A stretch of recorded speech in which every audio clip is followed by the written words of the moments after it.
This is my MacBook, this is my keyboard, and this is my $10 mouse that I've been using for the past 5 years. It's honestly been fine, but I think it's finally time for a real upgrade. When I started looking, I had a few preferences in mind. First, it had to work well with a Mac and connect over Bluetooth. I just don't really like having to plug in cables. I also prefer mice that are rechargeable, but that wasn't a deal breaker, especially if the battery lasts a while. One thing I started to notice after using all of these for a few weeks was just how different they felt to use day to day. I started with the Magic Mouse since that's Apple's default, and right away I remembered why I never even tried it. It's sleek, but it's also the least ergonomic. It actually feels fine for short sessions, especially if you like gesture-based controls, but after an hour, my hand was definitely feeling it. Then I tried the Logitech Lift, which is built for ergonomics. It puts your wrists in that handshake position, which felt noticeably easier on my forearm during longer editing sessions. I don't have wrist pain myself, but I could see this being a great preventative option. The MX Master 3S was next. It's not vertically shaped like the Lift, but honestly, it felt the most premium, sculpted shape, full thumb rest, a little heavier, but in a satisfying way. It's actually quite big for my small hand. Like, you can see how my fingers barely reach halfway point of the clickers. So I can definitely see this being comfortable for a lot of people, but for me, it just wasn't the right fit. And then there's a Keychron M3 Mini, which is by far the lightest. It almost feels hollow, but not in a bad way. And for how small and portable it is, it actually held up surprisingly well. Scroll wheels are where things really started to stand apart. The MX Master 3S has a metal scroll wheel that feels premium. Like, I could feel the weight of every scroll. And you can even auto switch from notched steps to smooth gliding depending on how fast you're scrolling. The thumb wheel is also made out of metal, but it doesn't have the notched steps and it only scrolls smoothly. The Lift scroll wheel is covered in the same soft rubber texture as the back grip and also has a light ratcheting feel. Like, you can feel the stops as you scroll, but they're pretty mild. Like the MX3S, if you give it a good flick, it'll also spin freely. The scroll wheel on the Keychron M3 Minis also has rubber texture with these small grooves, but with more defined stops. It's snappier and feels a bit more precise than the Lift, but you don't get the smooth scroll here. And the Magic Mouse, of course, doesn't even have a scroll wheel. It uses touch gestures on the surface, which actually feels great if you're used to a trackpad, but might be a little bit jarring if you like a traditional scroll. The clicks are also all different from each other. The Lift has by far the quietest clicks. They're soft and almost silent, which makes sense since it's built for office use or shared spaces. The MX Master is still quiet, but has this really premium feel. The clicks are super light to press. It almost feels like the button moves itself. The M3 Mini clicks are definitely the loudest after the Magic Mouse. They sound a bit plasticky, but they're also surprisingly satisfying. And the Magic Mouse has that classic Apple click. It doesn't have two separate buttons for right and left clicks, but you can enable right click in settings. Here's a quick sound test of the clicks for each mouse.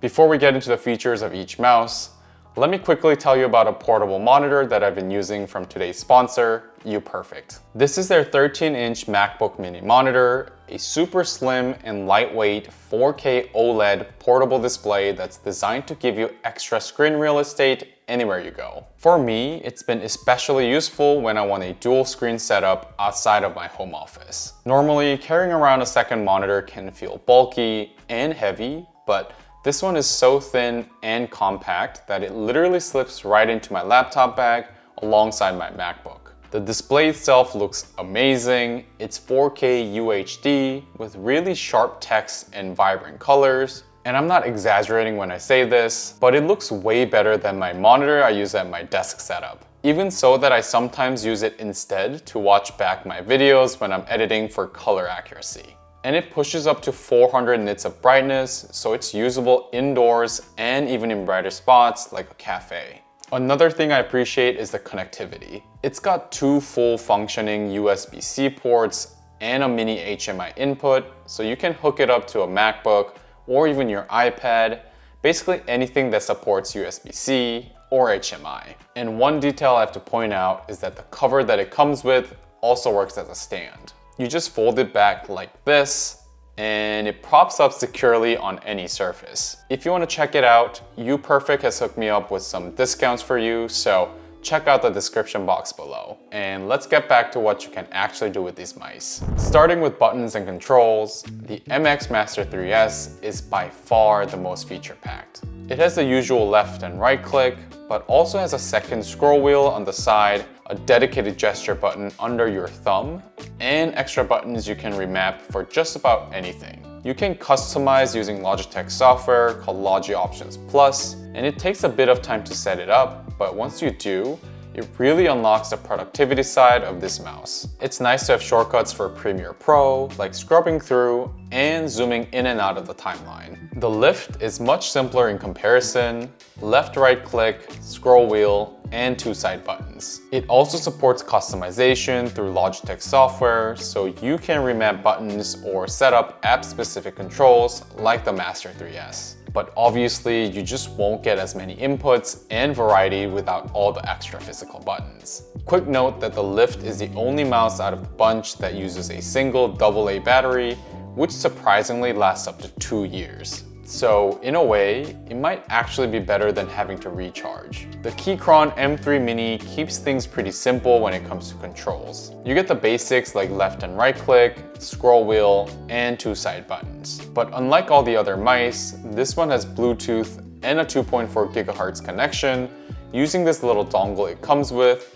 which gives you lower latency and a faster response time, especially for gaming. It also has a web-based launcher where you can tweak some settings like button remapping, DPI, and polling rate, which would be extra helpful for gamers. I mean, this thing can get ridiculously fast with a 2.4 GHz connection, and I just personally never need my mouse to be this fast. If you're connecting over Bluetooth, it works fine and it's how I personally used it, but you'll miss out on that ultra responsive latency you can get with the dongle. The Magic Mouse has no scroll wheel or any visible buttons, so everything's gesture based. You can swipe left and right, scroll in any direction, and it's honestly really fluid if you're used to a MacBook trackpad. And there are some settings you can turn on or off, like launching mission control and swiping between pages, but there's no real customization here. And because there are no physical buttons, it does limit what you can do in terms of shortcuts or advanced control. I think most of us aren't picking a mouse based on just the specs. It really comes down to what fits your setup and if the price is worth it. So after trying all of these for a few weeks, I really thought I'd be sticking with the MX Master 3S. And honestly, for most people with average size hands, it's probably the best pick overall. But for me, I actually found it a little too big. I have smaller hands, and over time, it just started to feel a bit bulky and kind of tiring to move it around. So my pick is the Logitech Lift. It's just way more comfortable for me personally, and even though it's not as feature-packed as the Master 3S, I found myself actually wanting to use it more. The Keychron M3 Mini was also a strong contender, lightweight, fast, and clean design, but in the end, the vertical grip and overall comfort of the Lift won out for my everyday use. So yeah, the Logitech Lift is the one that's going to be staying on my desk. Let me know which mouse you're using for your Mac setup down in the comments below, but that's all I have for today. Thank you so much for watching, and I'll catch you in my next one. Bye now.